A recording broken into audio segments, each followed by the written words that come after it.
पुलवामा हमले पर पाकिस्तान के कबूलनामे के बाद अब पीएम मोदी ने विपक्ष पर जमकर निशाना साधा है। पुलवामा हमले का जिक्र करते हुए पीएम मोदी भावुक हो गए।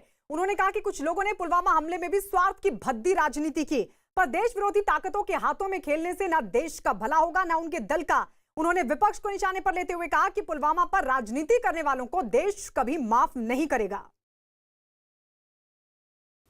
साथियों, आज यहां जब मैं अर्धसैनिक बलों की परेड देख रहा था, आप सभी के अद्भुत कौशल्य को देख रहा था, तो मन में एक और तस्वीर भी थी। ये तस्वीर थी पुलवामा हमले की।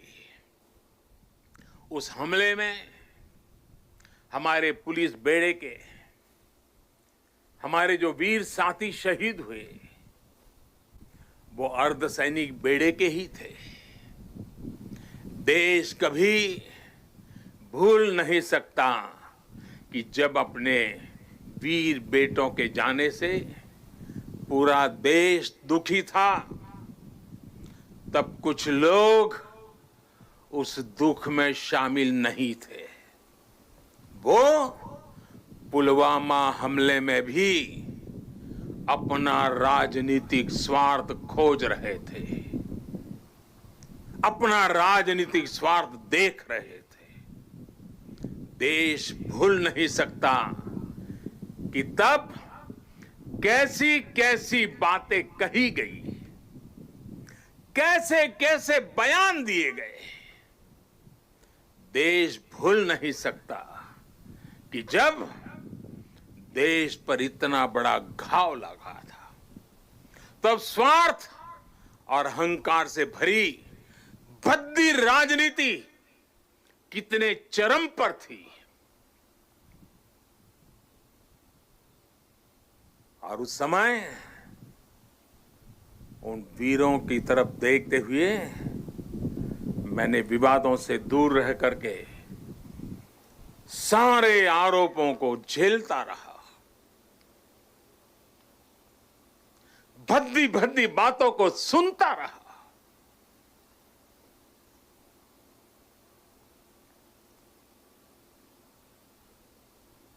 मेरे दिल पर वीर शहीदों का गहरा घाव था, लेकिन पिछले दिनों पड़ोसी देश से जो खबरें आई है, जिस प्रकार वहां की संसद में सत्य स्वीकारा गया है, उसने इन लोगों के असली चेहरों को देश के सामने ला दिया है। अपने निहित स्वार्थ के लिए, राजनीतिक स्वार्थ के लिए ये लोग किस हद तक जा सकते हैं। पुलवामा हमले के बाद की गई राजनीति इसका बहुत बड़ा उदाहरण है। मैं ऐसे राजनीतिक दलों से, ऐसे लोगों से आग्रह करूंगा, और आज के समय में जरा विशेष आग्रह करूंगा, और सरदार साहब के प्रति अगर आपकी श्रद्धा है तो इस महापुरुष की इस विराट प्रतिमा के सामने से आपको आग्रह करूंगा कि देश हित में, देश की सुरक्षा के हित में, हमारे सुरक्षा बलों के मनोबल के लिए कृपा करके ऐसी राजनीति न करें, ऐसी चीजों से बचें। अपने स्वार्थ के लिए जाने अनजाने आप देश विरोधी ताकतों की उनके हाथों में खेलकर, उनका मोहरा बनकर न आप देश का हित कर पाएंगे और न ही अपने दल का। साथियों, हमें ये हमेशा याद रखना है कि हम सभी के लिए अगर सर्वोच्च कोई बात है तो वो है सर्वोच्च हित, देश हित, सर्वोच्च हित देश हित। उधर आरजेडी नेता और बिहार के पूर्व डिप्टी सीएम तेजस्वी यादव ने पुलवामा पर पीएम मोदी के बयान को तवज्जो नहीं दी। उन्होंने बिहार के लिए बेरोजगारी समेत दूसरे अहम मुद्दों को ज्यादा जरूरी बताया। तेजस्वी यादव जी हमारे साथ, हमसे बात। सर, पीएम ने कहा पुलवामा हमले में विपक्ष साथ नहीं था, उसने भद्दी राजनीति की। बेरोजगारी बहुत बढ़ गई है बिहार में, 46.6% बेरोजगारी है। इसलिए यहाँ मुद्दा कमाई, दवाई, पढ़ाई और सिंचाई का है। तो इस बयान को, पीएम के इस बयान को कैसे देखते हैं आप सर? इस बयान को कैसे देखते हैं पीएम के इस बयान को कैसे देखते हैं? हम ये सब बयान नहीं देखते।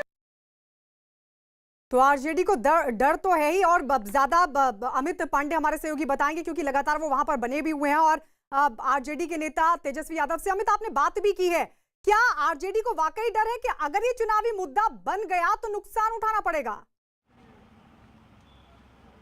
देखिए, दोनों नेता अपने अपने हिसाब से अपनी बात कर रहे हैं। पीएम मोदी ने राष्ट्रीय परिप्रेक्ष्य में अपनी बात की, राष्ट्रीय सुरक्षा के परिप्रेक्ष्य में, और पार्टी उनकी बात को फॉलो कर रही है। और जहां तक तेजस्वी यादव है, बिहार चुनाव में वो लगातार रैलियों को संबोधित कर रहे हैं और उसी को लेकर जैसा कि विपक्षी पार्टियां मुद्दा उठाती हैं वो बात उन्होंने कही। हमारे साथ बेतिया की जनता है, आप अगर इनको देखें तो इस जनता में युवा भी हैं, छात्र भी हैं, कारोबारी भी हैं, सब लोग हैं। हम एक एक करके इनसे पूछते हैं। आप बिहार की जनता हैं, पीएम कहते हैं कि पुलवामा हमले में विपक्ष ने राजनीति की, तेजस्वी यादव कहते हैं बेरोजगारी, सिंचाई, पढ़ाई, कमाई ये मुद्दा है। आप क्या फील करते हैं? वो भी तो एक मुद्दा है ना। अगर कोई इंटरनली हमला होता है उसका जवाब अगर पीएम उस हिसाब से देते हैं तो अगर देश रहेगा उसके बाद ना इंटरनली मुद्दा और हम हैं और जॉब है और नौकरी और काम है। अगर देश ही नहीं रहेगा तो जॉब और नौकरी सरकारी कहाँ से आएगा? तुम कैसे देखते हो इनकी बातों को? हम इनकी बातों को बहुत अच्छे से जानते हैं, देखते हैं। ये बात जो भी बोले हैं बिल्कुल सही बोल रहे हैं कि ये भी एक मुद्दा है कि उस मुद्दे पर मतलब सही विचार यानी सही फैसला लिया जाए कि आखिर ये क्यों हो रहा है हमारे देश में। कृषक और कारोबारी हैं, आप बताइए सर कि किस तरीके से आप इन दोनों लोग की बातें सुनी? ये सब बहुत बढ़िया है, मतलब जो भी हुआ है बहुत ही अच्छा हुआ है और हम इससे सहमत हैं इनकी बातों से। आप कैसे देखते हो? नहीं सर, इंटरनल और एक्सटर्नल दोनों मुद्दा महत्वपूर्ण है। शिक्षा और रोजगार जितना महत्वपूर्ण है उतना ही पलट कर जवाब देना ही महत्वपूर्ण है, क्योंकि रोज़ हमारे यहाँ हमारे सैनिक कितने सारे मारे जा रहे थे। पुलवामा हमला जो हुआ उससे सबको दुख हुआ था, तो उसका जवाब देना बहुत ज़रूरी था। राजनीति अलग चीज़ है, लेकिन जो जवाब दिया गया वो बहुत ज़रूरी था। तो ये क्या कह जो मतलब यहाँ पर बनाया जा रहा है, मुद्दा बनाया जा रहा है ना कि पुलवामा हमले को लोग राजनीति हो रही है, बिल्कुल राजनीति नहीं हो रही है। यहाँ पे देश जवाब चाहता है, बिल्कुल जवाब चाहता है, इसमें राजनीति ना। और स्थानीय बेरोजगारी, पढ़ाई लिखाई, कमाई, सिंचाई, ये तो बहुत जरूरी है। सबसे पहले मुद्दा है, पहले मुद्दे होने चाहिए हमारे देश को। अगर युवाओं को रोजगार, ये बेतिया की जनता है, बिहार के बेतिया में दूसरे और तीसरे चरण में मतदान होना है। और नारायण भी हमारे साथ हैं, 4-5 लोगों से बात की। हालांकि पूरे बिहार की ओपिनियन, पूरे बिहार की राय नहीं हो सकती शेष जी, लेकिन जितने लोगों से अमित ने बात की वो कह रहे हैं कि स्थानीय मुद्दे तो हैं लेकिन ये भी एक मुद्दा है। तो क्या ऐसे में आपको लगता है कि आरजेडी का डर भी लाजमी है? क्योंकि एक वजह ये भी है कि भले ही आज बीजेपी कांग्रेस को घेर रही हो, लेकिन कल को हो सकता है कि आरजेडी से भी पूछा जाए कि बोलिए आप, कम से कम आप उस पाकिस्तान के बयान पर मत बोले, लेकिन कम से कम ये तो कहिए कि उस वक्त कांग्रेस राजनीति कर रही थी, आपके साथी उस वक्त झूठ बोल रहे थे, उस पर तो आरजेडी को बोलना चाहिए। पुलवामा में 40 के करीब लड़के शहीद हुए थे और वो पाकिस्तान की सरकार ने स्वीकार किया है कि उन्होंने कराया था, उन्होंने उसकी टेरर फंडिंग की थी। भारत सरकार को ये चाहिए कि उस मुद्दे पे पूरी दुनिया में पाकिस्तान को घेरें, उनको अलग थलग करें और पाकिस्तान से जो आतंकवादियों को पैसा आता है, पुलवामा टाइप वारदात होती है, उसके लिए फंड आना पाकिस्तान से बंद हो जाए। ये प्रायोरिटी है इस देश की। और जिसने भी पुलवामा की घटना पर राजनीति की थी उसकी सख्त से सख्त भाषा में निंदा की जानी चाहिए।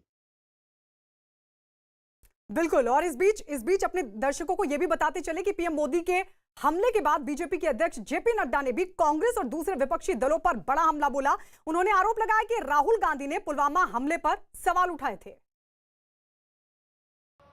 अभी एक फवाद चौधरी ने पाकिस्तान के कहा कि पुलवामा ने, इमरान खान ने वहां पर वो पुलवामा की घटना घटी, बोला कि नहीं बोला?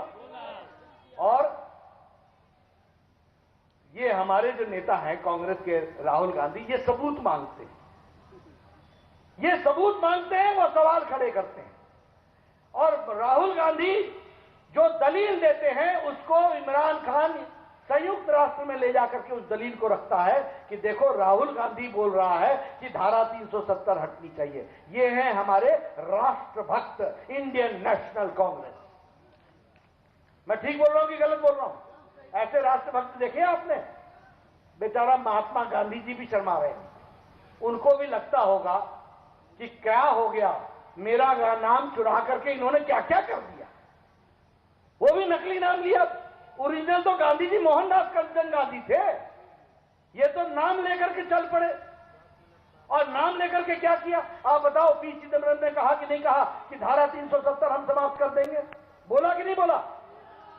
आप चाहते हैं धारा 370 समाप्त, धारा 370 फिर से आए?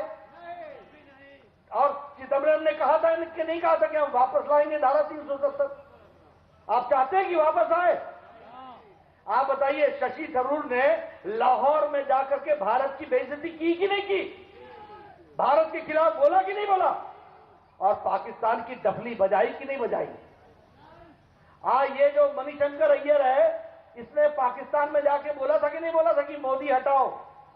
पाकिस्तान में जाके बोला मोदी हटाओ। ये है राष्ट्रभक्त, ये है देशभक्त।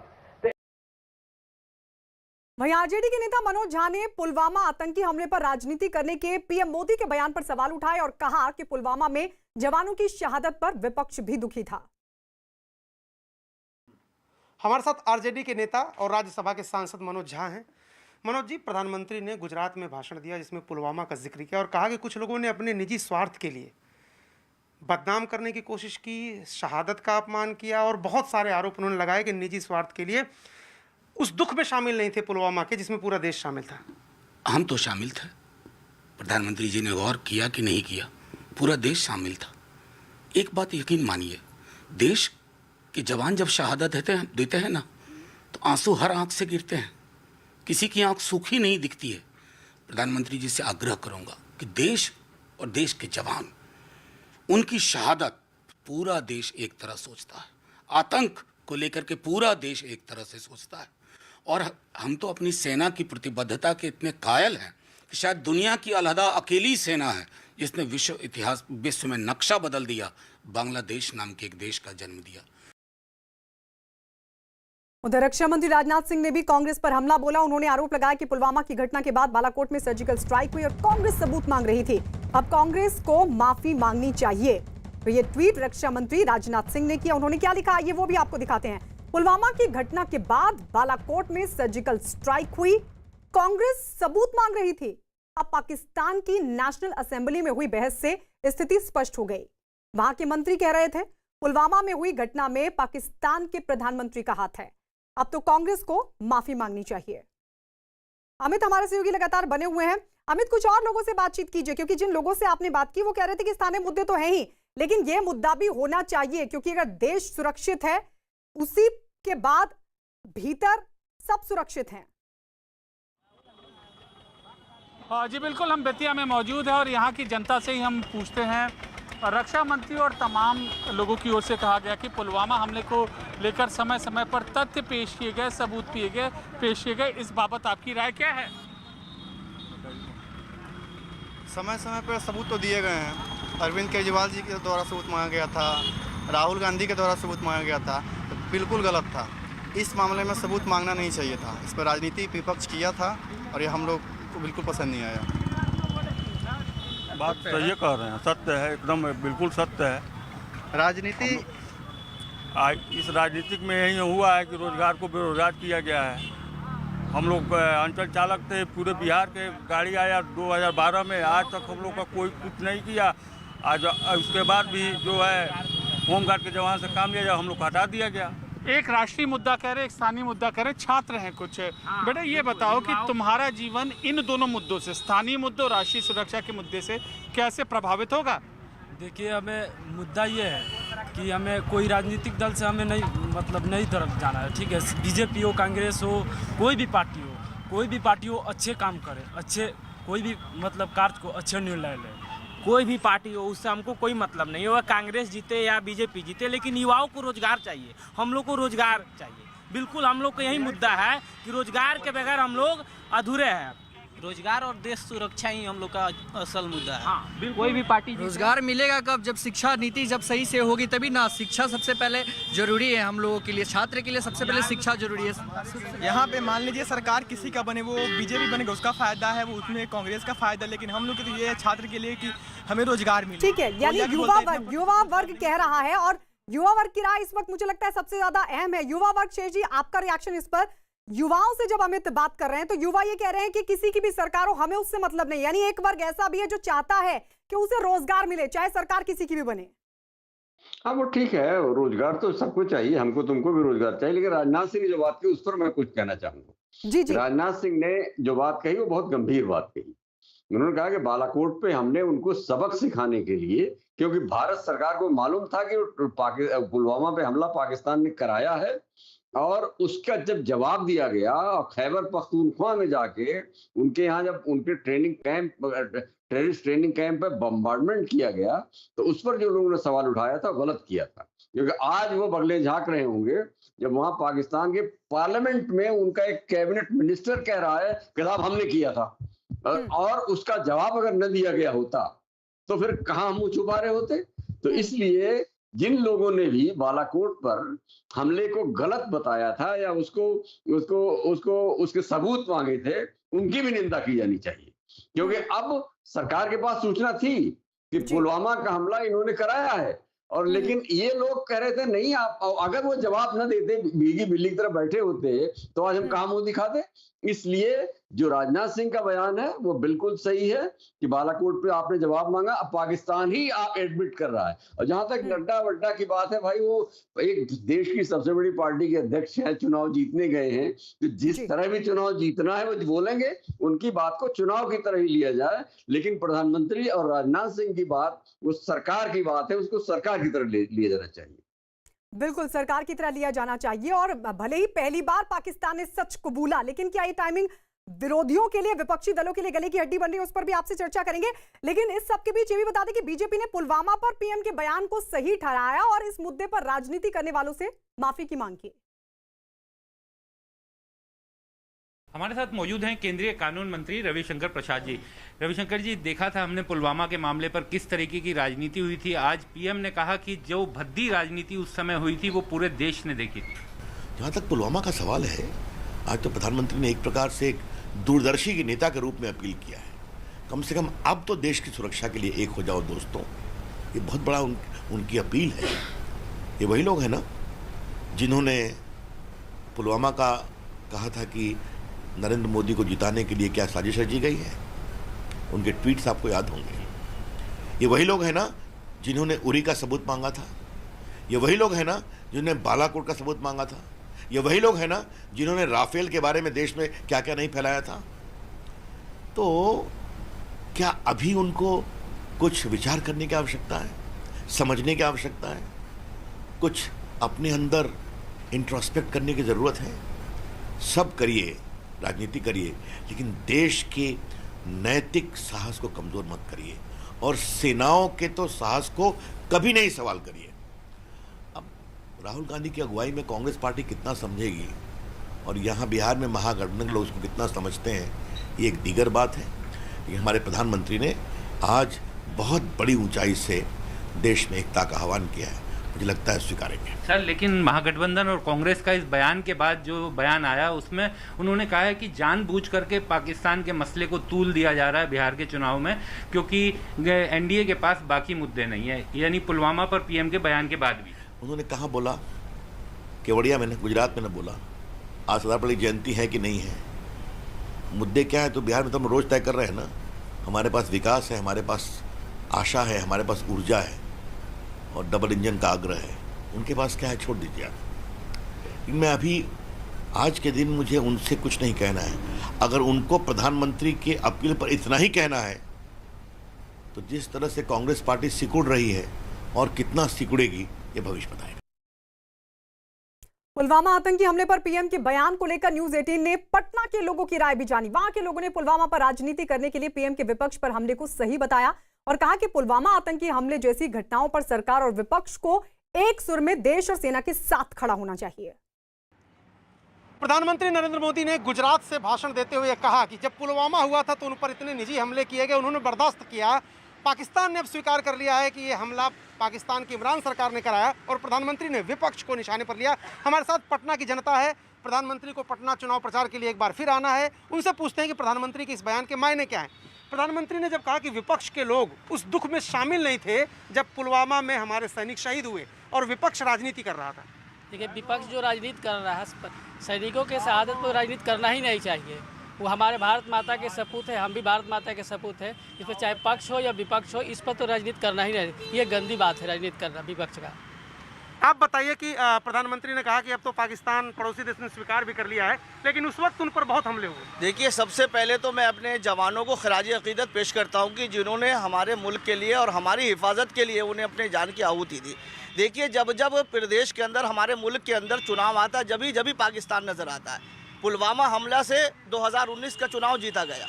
अब बिहार के अंदर चुनाव है तो उन्होंने जहन बनाया कि किस तरीके से यहाँ पर जहन बना के चुनाव प्रभावित किया जाए।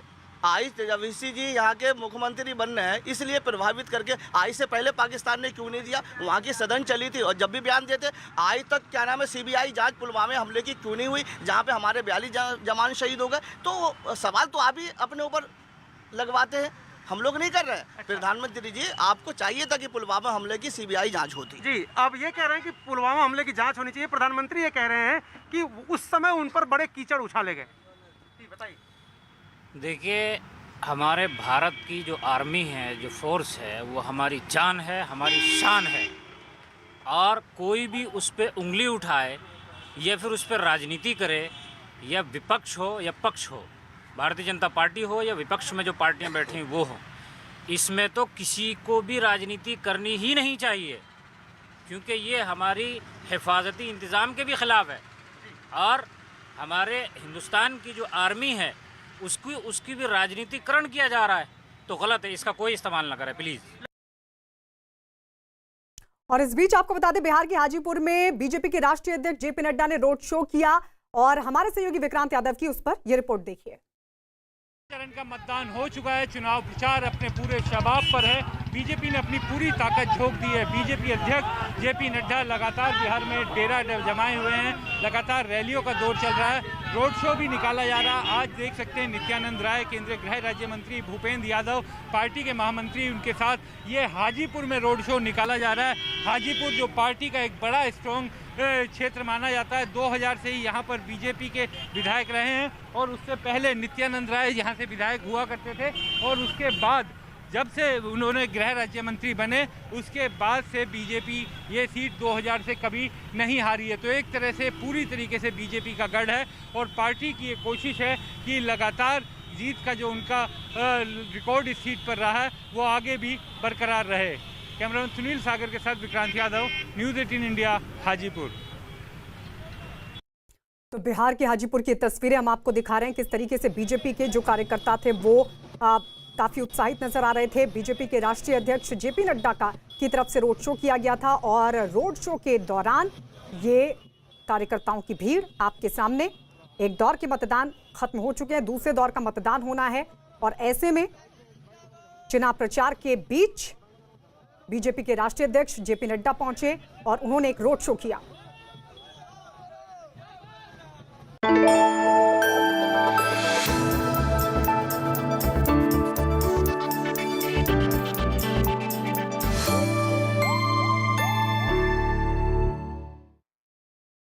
मध्य प्रदेश के जबलपुर में महिला रेल अधिकारियों ने एक अनोखी पहल की, जिससे कुछ महिलाओं को रोजगार मिल गया। बताया गया कि लॉकडाउन के दौरान निजी कंपनियों में काम करने वाली इन महिलाओं की नौकरी छिन गई थी, जिन्हें महिला रेल अधिकारियों ने रोजगार का अवसर दिया। इन लोगों ने आपकी रसोई नाम की एक संस्था बनाई और फिर उन महिलाओं को इससे जोड़ना शुरू किया जो कोरोना की वजह से बेरोजगार हो गई थी। बताया गया कि कड़ी मेहनत और महिलाओं की लगन से ये काम चल पड़ा। सामने आई एक तस्वीर में ये महिलाएं आपकी रसोई के अंदर तरह तरह की नमकीन और मिठाइयाँ बनाती हुई दिखाई दी। कोरोना काल की वजह से काम वगैरह हम लोग का बंद हो गया था, तो इसकी वजह से हम लोग को यहाँ मैडम लोग ने लगवाई है कि हम कर सके और आगे बढ़ सके। वहीं आपकी रसोई का कामकाज देख रही रेलवे की अधिकारी ने उम्मीद जताई कि इस पहल से महिलाओं को अपने पैरों पर खड़े होने में मदद मिलेगी। सोचा कि क्या किया जाए जिससे आगे आने वाले टाइम में भी कुछ ये ऐसा सीखें और अपना भी कुछ लघु उद्योग की तरह ये अपना काम स्टार्ट कर सकें। दावा किया गया कि इन नमकीन और मिठाइयों की मांग काफी बढ़ गई, जिसके बाद इन्हें बड़े पैमाने पर बनाने की तैयारी की जा रही है।